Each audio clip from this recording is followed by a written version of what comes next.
Man, you come straight out of a comic. And then one final segment before we get out of here. It's just some things that I saw online from comments for people and stuff. And so I wanted to just get your quick opinion and answer on these three. So a comment that was made about the Doomsday trailer and now is that Marvel is desperate. What's wrong with that? So here's the thing. I don't look at desperation and are we just like doing whatever. I look at more of the desperation of Marvel knows what they built. They remember the highs. And I feel like Kevin Feige is a person. The reason why the first few phases went so good and why it was so praised is that Kevin Feige, who started in the Fox universe, was, like I said, and did those X-Men, he saw what should have been. And he was one of us. And then he did it. And then they gave him them helms. And he put Marvel on his back and gave us, what was the high. And I feel like Kevin Feige is also a person that's going to listen and see the criticism. And he probably was like, fuck. All right, yes, I am desperate to get back to the heights of where we was at when I was in the good grace. And to me, I'd rather my director have that desperation of I want to get back in that good graces with y'all. Right? Like I said, this doesn't seem like it's just a cash grab. It does seem like Kevin Feige and his team over there was like, we need to get this back on track because we was cooking for a while and then Disney stepped in and we had to meet quota and it kind of derailed us. So yes, I am desperate to get back to where we're at. So I'm okay with that. I get it. Like they try to say it as a dig, but for me, I look at it as, yes, I want you to be desperate to win us back. Dion? No, that was just said so perfectly. I don't know what else I can add because I don't see the desperation either. I saw it as like, hey, we're going to get back on track with this thing. We're going to pull those fans back in. We're going to pull the casual fan back in. We're going to pull some new ones back in. If they said you can just jump into this one, that's going to make people want to go back and watch the 38 other movies before this one, right? So, yeah, I think, again, we've given, like, again, good graces for me. It's for them. Like, it's like, you've done so much. You've done so good. Yes, you stumbled. You can pick it back up. I think this is the perfect way to pick it back up with a really good storyline because he had to pivot because of all the Kang stuff. So if you understand that, obviously we got to figure it out and do something else. So, I do said it perfectly. Okay.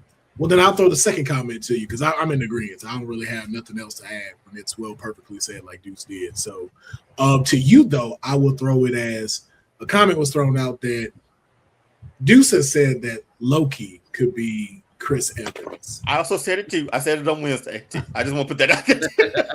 Well, I hear it was said. Okay, both of y'all said it. Okay, both of y'all are on the line of create. Y'all can fight for it if you want to share. Create your own Doomsday based on it.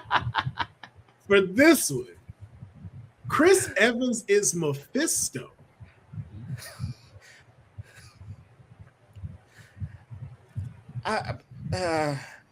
Hey, when it gets to like the magic stuff a little bit, that's not like my forte for Marvel. But I will say we did get him in Ironheart. Mm-hmm. So, and what does Ironheart have to do with magic and technology?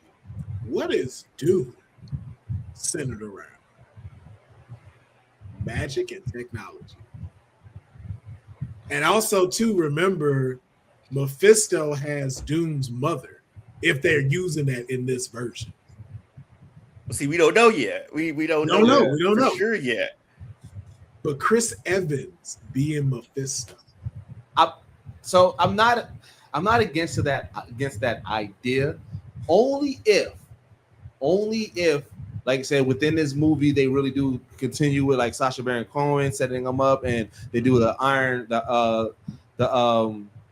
I was gonna say Iron Fist, but Ironheart tie-in, because like I said, I did like Ironheart, and I thought that they set up Mephisto very, very well. And I thought, like I said, even with like how it ended, and it kind of got like I'm still here for that. So like if they're using that, and that's also gonna lead me to knowing that our Ironheart is also still within our future, then I'm okay with that. I still lean more on the Loki side. But like as of right now, there hasn't been any setup. But it does make sense. Like I said, magic and saying technology. I can see them working that in, but they would just have to establish that within this movie then a little bit more. I'm more on the Loki side with it, especially from the scene that we saw. I do still think that is Loki here, like y'all said, but I don't necessarily rule out that somewhere lurking around here is Mephisto. Yeah, it makes sense now. Yeah, it makes sense, and I can see like a version walking around that he's playing Chris Evans, and then is no longer doing that. You find out he's Mephisto. But I think in that particular scene, though, what if Cap is dead? Well, technically, he should. He's old. He should have been dead. No, but think about what if Doom killed him already? And we just have different variations of a Chris Evans running around, and none of them are Cap. Well, the last iteration of Chris Evans we saw wasn't Cap. He was Human Torch. Yeah. Shit. Yeah. but just if you think about it, like imagine Doomsday all being none of those are Chris Evans that we know. But you know what? See, this is why I say Deadpool. This is why I say Deadpool is underrated, because then you need Deadpool in this movie. So then when Deadpool sees it, and then you have that moment, Deadpool's like, "All right, which one are you?" And then he's another one. He's like, "Bro, where is Cap at? I wanted Cap. When do I get Cap? I thought I had him, and then it was Human Torch. I thought I had Cap now, and now you somebody like, when do I get? Y'all are all getting the same paycheck. Why we can't just get the right one? Right? So, where is America's ass? That's right, the one I want. See, that's why, like I said, Deadpool is underrated because you have moments like that where you could. That'd be a good bit, man. That'd be a good bit. That's why I put Deadpool in that end credit scene, like directed. That's why I was like, yo. Deadpool gotta be a part of this. Gotta be a part of this. And him saying I'm an Avenger now, and he calls somebody. They're like, "Who are you talking to?" Cable. Hey, guess who's an Avenger now? Suck it. He just hangs out. He'll be like, "Don't worry, you'll see a different version of him in the movie later on." Position. Just go back to it. You know what? You have to believe. Okay, think about this for a second. Would that be a jarring thing to happen in an Avengers movie? Nope. That you think about that now. It's a wild concept to be like, all this series is in an Avenger movie, and this clown is just over here talking to us. But you gonna have that anyway. You gonna have that anyway. They quip all the time. Yeah, they quip all the time. So like, it's but breaking that wall and like talking to us like you just did, like that would. In an Avengers movie, but that's why you do it. That's why you do it as a mid credit or end credit. You do it as a you have that moment like to where But also too, you're dealing with the multiverse. So who's to say anybody even says anything about it or harp on it, or even too like they don't get it. Like Stranger's Day, and it's like, who are you talking to right now? Oh, I'm just talking to the audience right there. You're able to see through different multiverses? No, you butt fucking clown. No. It's just, what? Let's just move on from it. Matter of fact, you know what? To Dion's point, that's the opening sequence. Opening sequence is a conversation between Deadpool and Loki. Because then you get the lightness, you get the banter out the way. Because then, like I said, Deadpool gonna have to get the fuck up out of there, and then and then that's how you end. You put a button on that. Because then at the end, and then when you do the end or mid credit, it's like Deadpool informing somebody like, "No, I need to be an Avenger because Doom." Like you have that moment. I can definitely see it. Because remember too, we still get a Thor's dying. Thor's gonna die. But remember they was crying in his arms, wasn't he? Yeah, why is Thor hugging me? Thor has long hair. So either they go to the past or they go to the death. That was a different Thor than the one they show in Doomsday. Yep. So unless they go in time or something, what if they have Deadpool during the time when it was the Dark Elves and it's that scene? Well, like I said, because like I said, remember that, like I said, Deadpool saw it. So that's why the conversation between him and Loki. He's like, "Hey, no, I know what's going to happen. Let me tell you. That might be what happened. Like instead of Loki dying right there in the Dark Elves thing, is Deadpool right there. Instead, he's trying to. Matter of fact, Deadpool is probably the one who knows about Doom. He's trying to warn Loki. Oh, I know what's going to happen, and Doom comes like, shit, I'm too late. I can also see him being held captive in Secret World because he knows how to do all of that stuff. Like I can see Doom keeping him prisoner. Like, nah, can't let you out. You gonna mess up everything. Oh, imagine if they go try to find like Reed and break him out, and then across from the cell is Deadpool. Like, hey, me too. You're like, hey, it's just your friendly neighborhood Deadpool here. Wait, that's not my line. It's Deadpool here. Could use it. Yo, Deadpool is gonna be dope with that. Yeah. And then the last one, and I'll throw it to you, Deuce. Wolverine should lead the Avengers. Not this iteration. So I do like my favorite Avengers team does include Wolverine, like from the comics and everything. I do believe that once we finish out this and everything, and we establish like the new X-Men and everything like that, we're probably going to establish like who's going to be the outside of the new X-Men, like who's going to be next in Marvel and like what the new stories we're going to tell. And I do believe, I do hope Wolverine, if not a leader, is a pivotal part in that Avengers team. So I think that the next iteration Avengers team should have a Wolverine on there. Yeah, I can see him leading the champions into becoming full-fledged. Okay, man. There it is. But yeah, I can see that if you're going to lead a variation of it. Yeah. But I would like to see. I like to see that in the capacity of like they have something for them. Yeah. And then to be able to move on the torch at one point. Deanna, what about you with that statement? Wolverine should lead the Avengers. Yeah, I definitely agree again. Just because not this variation, and we're not.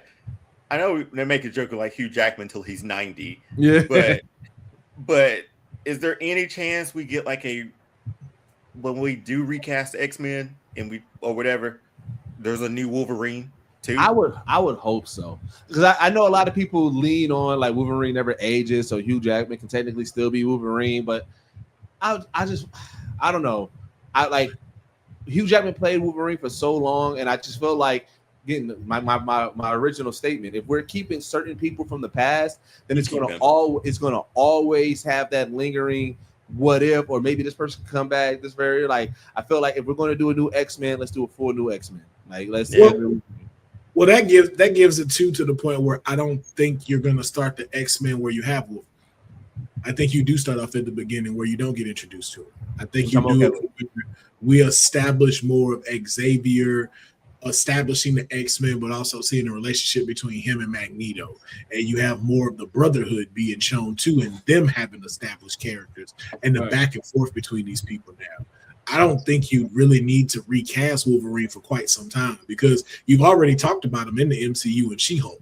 When you see the news article, like a man with metal claws was seen in a bar fight. So we know there's a version of him walking around somewhere who's in Hugh Jackman. Yeah. But I think like once Hugh has his swan song in the MCU, you can let that linger a bit before you cast the Wolverine. Yeah.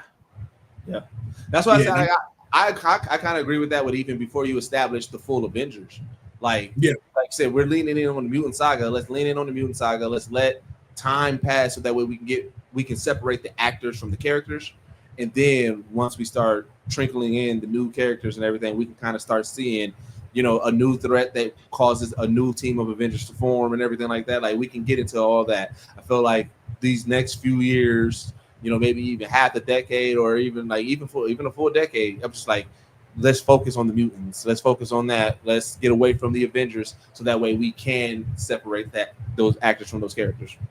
And then what's crazy is what I noticed too with that. And again, this may be me reaching, but I was like, damn, I really wanted because I think we talked about that, Deuce, about like how somehow X-Men 97 gets warped. Yeah. Oh man. Yeah. Stuff, but I was like, damn, they kind of knocked that out because technically X-Men 97 is the Fox X-Men. Yeah. already established that in Logan because their Logan is from that same universe that dies. And so I'm just like, damn. And they showed comic books and stuff. I'm like, I bet you that 97 cartoon is one of the ones. And I'm like, fuck. And then now they gave Cyclops his real outfit. I'm like, yeah, man. Because I get you have to cast younger people to build the franchise for the next 10 years. Mm-hmm. Man, I need the adult version of these fucking people, like how you got 97, man. That just make them live action. And who's to say James Marsden can't still play Cyclops, man? He still looks young enough. Or who's a white boy right now that could play that and still give that type of integrity?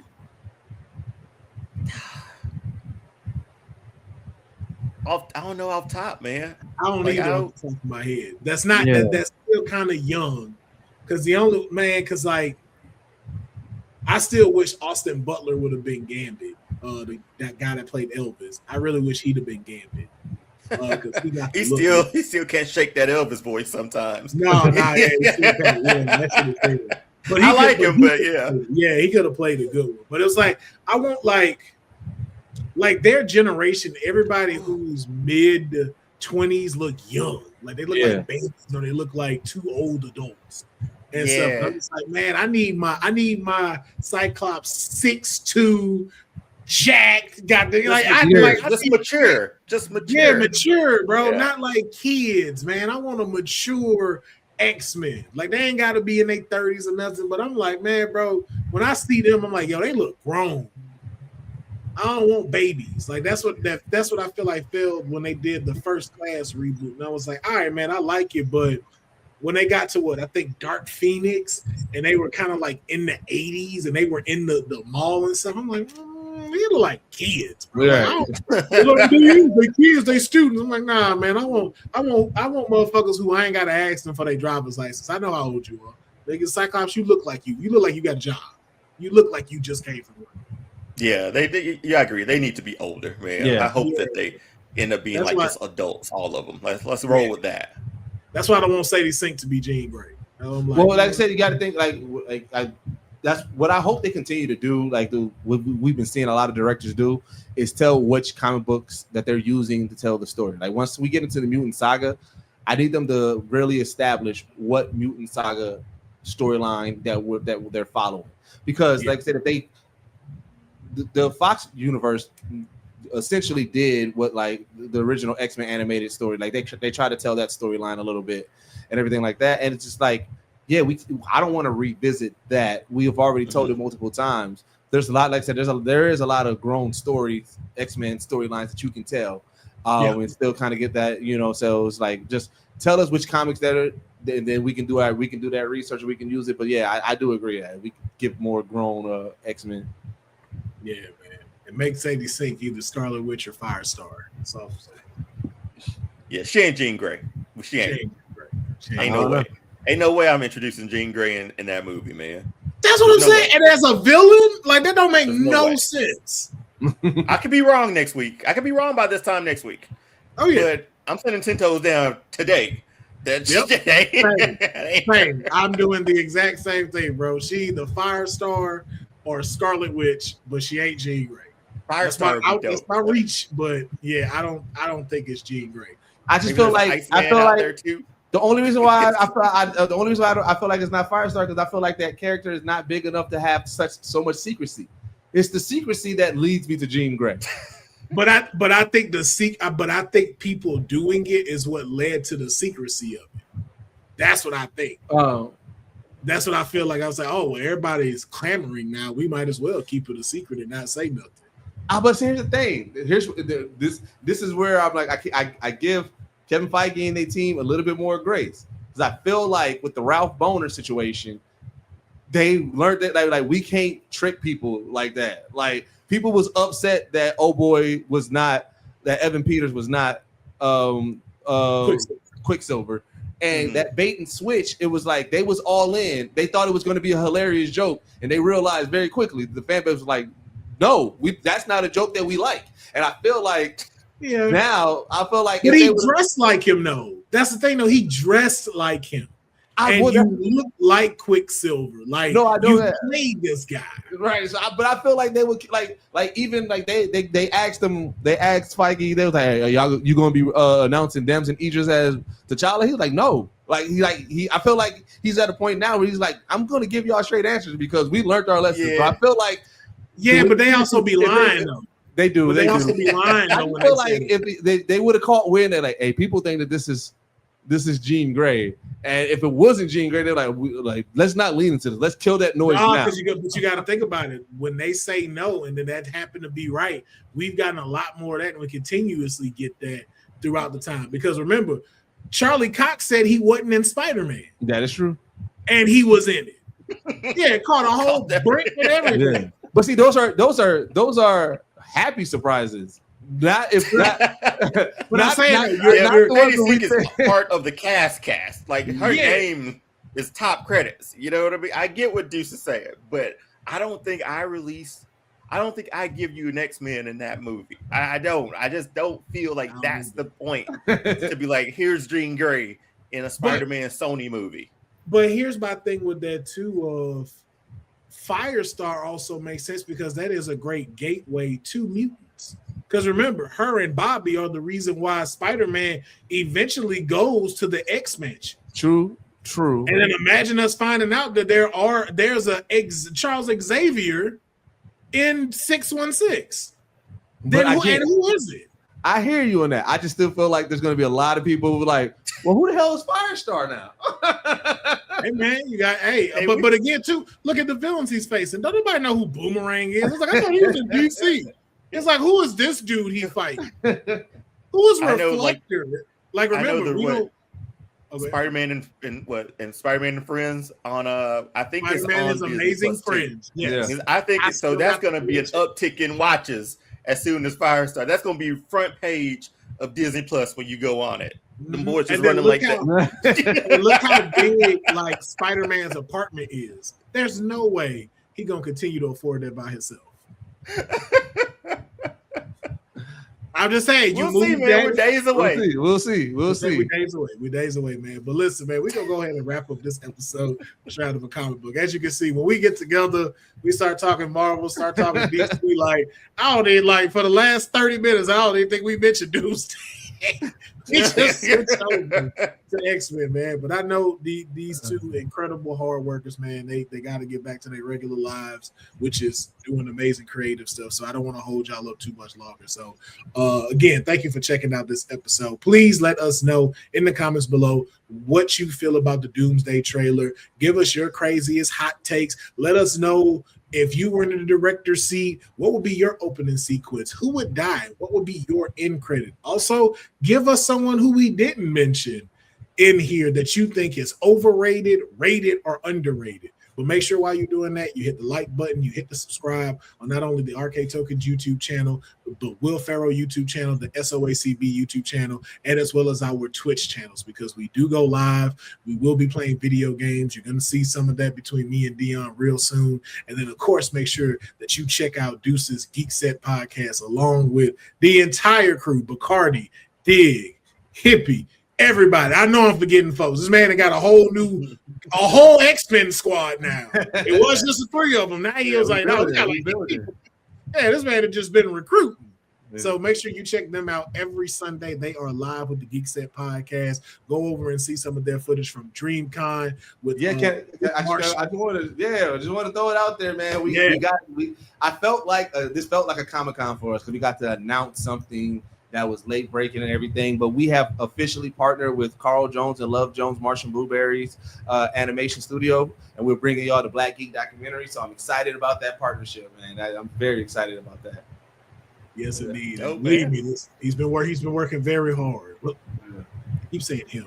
They have been working to me, my ex on this dark because I met him, so it's like I'll be like, oh, that's the face of Geek Set. But I'm like, then I met Bacardi and I met Dig, and I'm like, yo, let me stop saying it. You met Trippy, I think the only one. I was like, all of them contribute very much to making the Geek Set thing happen. So I got to make sure I say we and not he when it comes to it. All-Star fandom is definitely he. Okay, that's Dion's baby, and just Jen and Doc happen to be the other two pieces that make it work, man. But please let them know though some of the dope stuff that you have just previously had that they can go check out right now. Yeah, we just had Guy Augustini's Voice of Sunspot on. So it was a dope to sort of hear his story from being like a tennis, almost like on his way to Wimbledon to a degree. And then he sidesteps and goes film and animation and voice acting and all that stuff. So go check that out. That one's doing really good. We're live every Wednesday. We're also Fandom Prime. We go over all the stuff. It's going to be a lot to go over next week with all the stuff that's happening with San Diego Comic-Con. We'll look at trailers, react, and have some fun there too. And we'll have reviews next week for Spider-Man when it drops. So every week we at least put out at least 3 pieces of content throughout that week. But yeah, All-Star Fandom on YouTube, All-Star Fandom Show on Instagram and TikTok. Yes, indeed. Yes, indeed. So make sure that y'all check that out. We appreciate it. And we're going to be at Dragon Con. We have a panel at Dragon Con this year. So we'll be there. Yeah. So we have a panel at Dragon Con on Thursday night to start it off. And then we're doing media for the rest of the week there too. Got media access. Not sure how, but hey, man, God works. So all the work you made, don't do that. All the work you be doing. Right. You got that media pass, man. Hey. So it's going to be a fun week, a fun Labor Day weekend doing that. Yes, indeed, man. So be sure to go over there, hit the like button, hit the thumbs up, subscribe, follow, all the things that you need to do for their social platforms, YouTube and their Twitch, man. It cannot be done without you. It cannot be, a community cannot be created if y'all are not participating. So please make sure you support them. And then make sure you support my ass. I always know I be telling them, hey, come support me. Because, nigga, I do all this shit by myself. Arcade, Travel, Comic Book, Kayfabe, Will Pharaoh, the Twitches, everything. Hey, this shit is just me. I want a team, too. So hit all of that stuff for my stuff as well so I can make my X team and go, to me, my niggas.